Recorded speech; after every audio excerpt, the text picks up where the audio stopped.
What's going on, everybody? Eric Lindquist is Stokastic here on the Odd Shopper channel, coming to you with another edition of Lindy's Leans, Likes, and Locks. Hit that like button, subscribe button, notification bell. Goes a long way for me on this video, goes a long way for you. That way you become apprised whenever great content is going live here at our little neck of the YouTube woods. It was a rough morning. Tampa Bay and Miami, though, 0-0 heading to the top of the seventh. That was your first lock on the board. Had a second lock that I added. That was on Lindy's Locks update there, the over of 9.5. We'll see if that can get done. -102? -102 over there for Arizona and LA. Interesting. Going through Ryan Pepio's numbers, kind of regretted talking about some of the LAD -1.5 run line goodness that possibly could be there. And then I ended up with a half unit on it and then revisited some numbers in the morning. It didn't love what I put down there. Again, this is a process. I'm going to make mistakes from time to time, but I try to make fewer mistakes than, you know what I'm getting at. We're trying to win money here, and we are winning money in the premium Discord, no doubt about that. Not in the morning on Wednesday. There's no question about that. But also, if you guys want to sign up for that, that's down below. There's also some really good sportsbook offers like this thing, Caesars, this thing, Caesars. Right now, if you bet $50 as we're getting ready for the NFL season here, college football this weekend, everything that you could possibly want and desire in the football streets, if you bet $50 at that link below at Caesars right now, they're going to give you $250 in weekly bonus bets of $50. Here's how it works. You bet $50 on anything. It could be MLB, college football on Thursday. There's a lot of it. And the whole weekend, NFL next week, whenever you desire. But when you bet that $50, you're going to get $50 in a bonus bet back from them instantly, as well as every subsequent Monday, you're going to get hit with another $50 bonus bet. So that's a really great deal. Really great deal. I'll talk about them at the halfway point here as well. So if you want to skip through that, if you've listened to this already, good for you. You're one of the real ones, only if you're 21 and over. And if you have a gambling problem, please call 1-800-GAMBLER. But I got some baseball that I really want to go watch with some buddies here. We're going to go watch some of the evening festivities. Hopefully, Coors can be chill. I didn't even bet anything there. Marcell Ozuna to homer. Hopefully he can do that. Seems like he's done that a lot for us here lately. Haven't hit as many homers, but I have one homer for you on this 4-game slate. Have a prop for you as well that I'm going to be targeting, talking through a pitcher from the San Diego side who hasn't really started anything, but feeling a little bullish about this spot. And then, of course, give you the plays. I have one from every single game, I believe. One's a lean, but like I'm probably going to be playing it. That's the pitcher I'm talking about. Anyway, producer Jacob, he's shuffling his hair. He looks lovely today. Looks lovely. It's just, you guys have no idea what I'm talking about. So producer Jacob, let's get to the picks. Badder than old King Kong and meaner than a junkyard dog. That's for you, producer Jacob. As we head to Yankees and Tigers, very excited for this because I do have a play. I have a play from just about everything. I talked about that during the intro, but let's be serious. A lot of you skipped the intro. That's okay. I'm just happy to have you here. Hit that like button as we go along. Starting with the Yankees, Tigers, and don't forget to watch the other great content we have here at Odd Shopper for college football. All right, now I'm ready to talk sports here. Interesting pitching matchup with Clark Schmidt, Matt Manning. Clark Schmidt was expected to be very, very good. Matt Manning was expected to be very, very good, and neither of those things have really transpired. We'll start with Schmidt. 42.2% hard hit percentage, 22.4% K rate, does have that 6.2% walk rate. There aren't like a lot of redeeming qualities though to what I'm looking at. He has a high max exit velocity. So when guys hit him, they hit him really hard. His hard hit has gone up to 42.2% from 37.4% last season. So nearly a 5% difference. His expected ERA has gone up. Well, I mean, obviously he's just straight out starter here, but 3.51 expected ERA into a 4.13 expected ERA in 2023. The sweeper is not sweeping. The cutter is not cuttering. The sinker is not sinkering. The curveball is not curveballering. That didn't work, but I tried.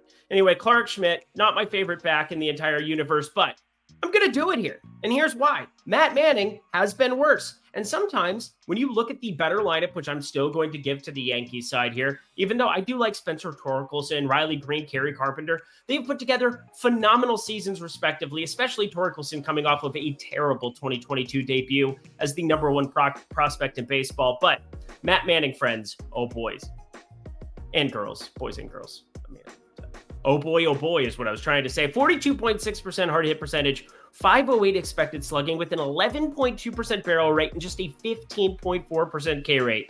And I say this a lot. If you do not miss bats against the New York Yankees, you are probably in trouble. You're probably in trouble. Again, 15.4% with a 5.51 expected ERA coming off of last season where he had a sub 4 expected ERA. I don't know how the regression bug bit both Schmidt and Manning like this, but it bit Manning a lot harder. So the Yankees minus 120, just got to fire it up. Pretty easy half unit play to begin our card. I actually was looking at the college football board. Ben Raza going to be posting some great stuff in the Discord. Already was going back and forth with them a little bit about what we're looking at for tomorrow, but might be pairing this with a couple of things just because this is early in the morning. Want to be able to kind of have that sweat going into the evening too with a couple of tickets. And well, this is a fun way to do it. Minus 120 Yankees. I think it's the right side to be on. God, this is going to be a quick video today. Some of you are rejoicing. Yay, we don't have to hear Eric be ridiculous. You always have to hear me being ridiculous. I will do whatever the fuck I please till I stick it in you. God, I love rounders. Anyway, Miami, Washington, Braxton Garrett, Jonah Don. Last line that we officially have here, but don't worry, friends. I know the pitcher. Both the pitchers that are going in the Dodger-Arizona game, or sorry, the Dodger-Atlanta game, and then San Francisco-San Diego. Going to be an NL West laden little evening. Very excited for that. But Braxton Garrett, we know the strikeout stuff can be there from time to time. The problem is that it comes along with some hard hit. It also comes with the fact that he's a southpaw, and he's going to be facing this Washington Nationals team that, well, overall, they've just really outperformed expectations against lefties and lefties alone. A 108 WRC plus and a 158 ISO, only an 18.5% K rate against that handedness. Braxton Garrett, this is such a feast or famine type spot for him. And I'm going to err on the side of famine because 24.3% K rate, that's decent, but it's down a little bit from his career numbers, or from last year, I suppose. And then the 47.7% hard hit percentage, there's also speed, there's power, there's some decent things from this Washington lineup, specifically against lefties. Joey Meneses, Lane Thomas is really good against lefties. So I'm just saying, we're going to be targeting some Washington bats, but I'm not exactly backing Jonah Don. I mean, I think Joni Mitchell, well, I don't know what song I would go for her. There's a lot of them. 44.9% hard hit percentage for Jonah Don, though. 445 expected slugging, 20.8% K rate. My goodness, friends, this is going to be problematic because, well, Miami's got some power. And when you take them out of Miami and put them into a park, it's pretty neutral here like Washington, you have Jake Berger, 48.7% hard hit percentage, absolutely smashing everybody this season, a bajillion home runs. Jazz Chisholm, Jorge Soler, that power plays up outside of Miami. Jesus Sanchez, Brian De La Cruz, Josh Bell has been great since his acquisition coming over from Cleveland. So I'm very much behind 8.5 here. I don't know how 8.5 is the number. I would be absolutely floored if this didn't climb to 9, didn't climb to 9.5. And the fact that it's Caesars Sportsbook where this 8.5 opened at minus 110, and it's already moved to minus 115. So you got to go, you got to drop down, get your eagle on, go to Caesars Sportsbook where the only 8.5 still exists now. Actually, no, Bet Rivers has it. Bet365 changed it to 9. I'm telling you, you got to hurry before it's 9.5. Over 8.5, Caesars Sportsbook minus 115. I am just happy to pay the juice. It's Orange Julius. Let me make this quick for you because I know we got places to be. We got things to do. We got college football to bet, baby. It's Thursday night and the feeling's right. Bet $50 over at Caesars Sportsbook, friends. The link below. And when you do, you're going to get 5 $50 bonus bets. This is how it works. You bet the $50 at that link below, and then you're going to get $50 instantly in a bonus bet, followed by every single Monday for the next 4 weeks. That is before week 1. Week 1 NFL, week 2 NFL, week 3 NFL, 4 consecutive Mondays. You, friends, will have a $50 bonus bet waiting for you from Caesars Sportsbook to try out. So, again, you're going to get 6 cracks. If you just take an even money line of $50, you're going to get 6 straight cracks in order to double your money. Think about that. That is incredible. $300 that you're utilizing your $50 as well as these subsequent $50 bonus bets, 5 of them. That is a great opportunity for you. And you'd have to run really, really bad, not to just blindly bet, just to blindly bet a plus 100 money line in 6 straight times and not double your money. It would be impossible to imagine that kind of a scenario. It's just flipping coins, friends. We don't want to be flipping coins on this program, though, unless we have plus money behind it, and that's what I'm talking about. But bet $50 at that link below at Caesars right now, only if you're 21 and over, and if you have a gambling problem, please call 1-800-GAMBLER. Already, y'all, 2 more games, halfway point. Let's get back to the picks. Just imagining what I'm going to do with all my time that I now have this evening. I'm going to go, like, walk around outside. No, I'm going to definitely go watch baseball with some friends, drink. That seems like fun. Yeah. Somebody said that they don't like my silence. They don't like my pauses. Well, then you start your channel. You start your show. You do your stuff, and then you can not pause or try to bring joy to people's lives by giving them information in a non-brick and mortar setting. Huh? Okay, I'll continue. San Francisco Giants, San Diego Padres. Very excited for this baseball game, if only because the Padres are terrible and the NL West is now the Giants, Arizona Diamondbacks, better records, and then the Dodgers up top. Why every year do people just try to make the Padres a thing? Now, every year is independent, and you would think that, hey, you know, whatever. But like Seth Lugo, Ryan Weathers was going to take you to the promised land. Like Blake Snell, yes. Joe Musgrove, when healthy, yes. But my dear God, the San Diego hype has gotten out of control. And hey, Fernando Tatis, speaking of the juice is loose, needs to get back on that stuff, apparently, because it's been bad. It's been real bad here lately. They won today, I think, against St. Louis. But anyway, they're heading back home, hosting the Giants. And we don't know who's going to be starting for them, although I'm pretty positive Sean Manaea shows up sometime. Now, I've said that multiple times before, and he's actually pitched pretty decently of well, but it lines up to be his quote-unquote long reliever type spot. So I just at least want to throw it out there. It's not officially announced. I think you know by now, San Francisco, they just don't announce their starting pitching. So if you want to bet this and you want to bet it like a place like FanDuel where it's automatically you're going to inherit the line regardless of the starting pitcher, regardless of the long relievers, it's just pitching independent.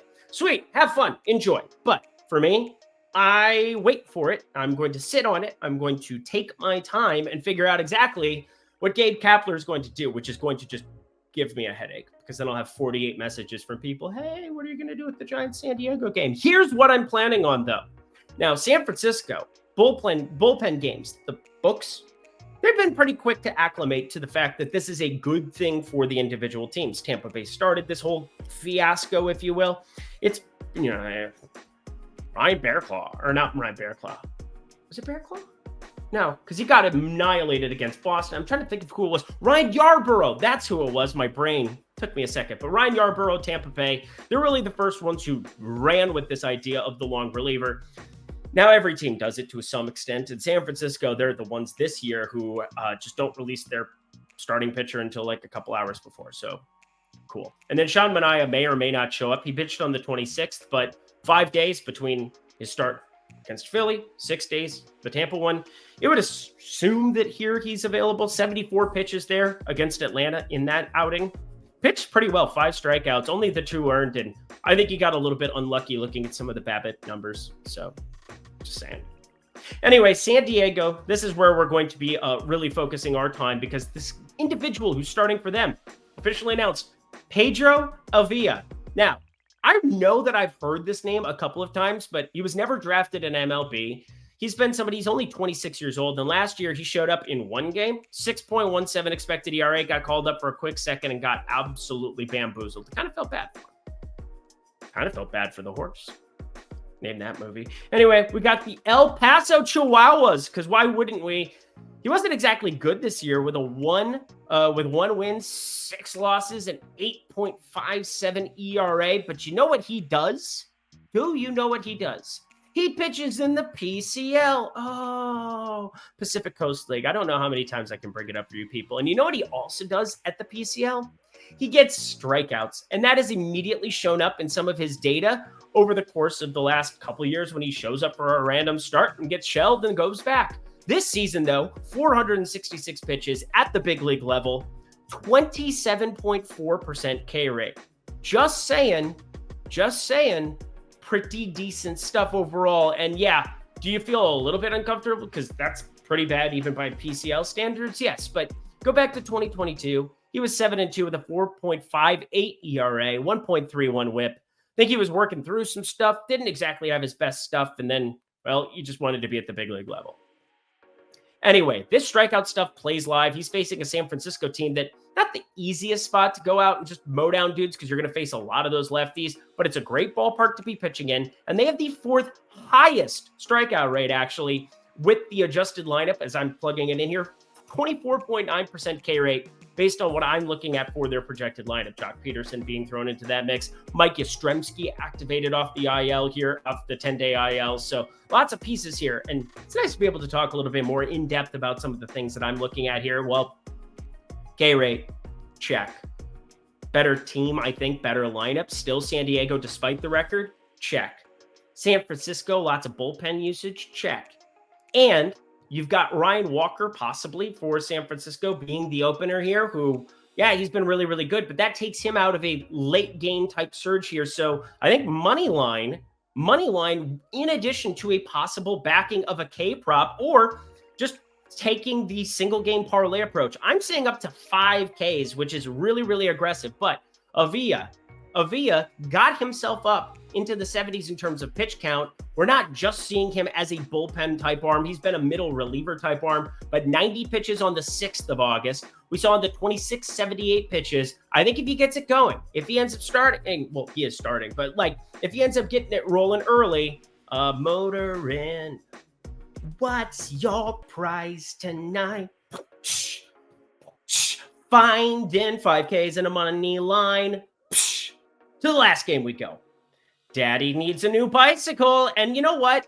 I don't ever do this. It's only 4 games, though, and it is a Thursday with college football and everything else. And so I'm just going to get a little bit frisky. I'm going to give you a home run play because there's a lot of options when you have the Braves leading majors in home runs and the Dodgers, even against Spencer Strider, who, as good as he's been, there are some lefties that I heard are okay. Mookie Betts seems to be all right. And, you know, it's going to be a fun baseball game. But Spencer Strider expected to be going up against Lance Lynn here. Now, Lance Lynn, they ended up calling in Ryan Pepio to start against Arizona. Lance Lynn pitched on the 25th. I'm 99.6% sure it's going to be Lance Lynn pitching in this spot. That's a little bit terrifying for me from a Dodgers perspective because, well, you don't have the Atlanta Braves coming to town very often. And when you do, they have crazy power, crazy speed, and then these numbers that you get for Mr. Lance Lynn against lefties, this is not a pretty situation. Against righties, he's been not as bad at 181 expected ISO. It's still up there, but he strikes out 30.1% of them. So the Ronald Acuñas, even though he doesn't really strike out, the Austin Rileys, the Marcelo Zunas, the Kevin Pillar, even though he won't be in this lineup. Just saying, he's going to have a good opportunity to mow down a couple of these dudes. But the issue is the lefties. Only a 21.2% K rate, which, you know, would be more run-of-the-mill, but for Lance Lynn, we would want a little bit more. But he has a 259 ISO against them, a 222 expected ISO. And as I was working through players that I think might be undervalued based on their numbers, it was difficult because I use a 10-day rolling sample size, and the Braves are in Coors Field right now. It's distorting everything that I'm doing here to a certain extent. Ozuna, 271 expected ISO against righties. He's really, really good. You've got Sean Murphy, 255 expected ISO against righties. Really, really good. But both of these guys with super short numbers there in Coors. Not sure what the books do against a more serviceable pitcher than the Kyle Freeland and the, who else did they face here in the last couple of days? Lambert. Like, just saying, this is a better pitching staff, even though Lance Lynn has a very obvious power problem against lefties. So the lefty that I'm finding to be a little bit undervalued coming into this game, or that I believe will be undervalued, is Eddie Rosario. He started to turn it on. He has 17 home runs against right-handed pitching on the season and a 205 expected ISO in a ballpark in Dodger Stadium that plays up for home runs. So Eddie Rosario, if we're getting better than plus 300 here, which I totally expect, plus 325 is actually the break even of what? Amend it. Plus 325 or better, which I totally expect in this spot. I expect this batting 6th or 7th. I'm assuming 6th based on the projected lineup and the lineup from today in Coors Field, that is. And I'm not going to interrupt myself anymore. But we are looking at Eddie Rosario being my pick to hit a home run here. That is going to be my lean. So you all can enjoy that one. But now let's talk about why it is that I'm just going to be backing this Atlanta Braves team. And we do not bet against the Dodgers very often, but neither does anybody else. It's not like anybody's going out of their way to go do that. And I get to back Spencer Strider, I'm assuming, as a very marginal favorite. Now, maybe I'm going to eat my words. If this ends up being plus money, God help us all, because I'm going to shoot this to the moon. But Spencer Strider, undoubtedly the best starter, I believe, in baseball. A 269 xWOBA, 196 expected batting average, and a 38.1% K rate. He has been getting unlucky to have a 3.46 ERA. He has a 2.98 expected ERA. And I know that he's had these blowups against Pittsburgh and outlier type situations, but what that doesn't take into account is that this is a 162 game season. And when you get to back a great elite ace who comes out and can be marginal in these kind of spots, and you're still getting value on the team that I think, it's weird to say, but I think has the better lineup than the Dodgers, you just jam it. You just jam it.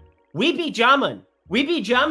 The Atlanta Braves money line, if I'm getting inside of minus 135, which I totally expect, is a lock. If they are plus money, I swear upon all that is good and righteous, you might not see me tomorrow. Thursday, Friday. Yeah, you might not see me on Friday because I just won't be here. They'll take me off the airwaves. I got my first mortgage payment on Friday. On Saturday, I'll probably disappear. And that does it for another edition of Lindy's Leans, Likes, and Locks. You know what to do. Go to that comment section. Let me know your favorite plays on the board for Thursday. It's a short one, only 4 games, but you know what? It's kind of how I like it. Less than 20 minutes, less than 25 minutes for a show. Oh, producer Jacob, he gives the nod of approval. Yeah, it's like the Jack Nicholson gif over there. Anyway, check out all of the great college football content. I know we got Eitan Shander in the premium Discord. He's sending us spreadsheets in there now. It's fantastic stuff. Love how far my dude has come. And then Ben Raza, one of the best college football minds, period, in the industry. He's on VSiN all the time. He's chatting it up with all y'all on the airstreams, on the airwaves. Airstreams would be a weird thing to be chatting it up on unless you just take it on the road, go to the beach, park it, and go to some college football games. Ella, I know you'd go to the beach for that. Anyway, let's get ourselves on out of here. I'll be back on Friday for a full slate. Until then, friends, check out Caesar Sportsbook only if you're 21 and over. And if you have a gambling problem, please call 1-800-GAMBLER. Until next time, I'm Eric Lindquist. Best of luck in the MLB streets on Thursday.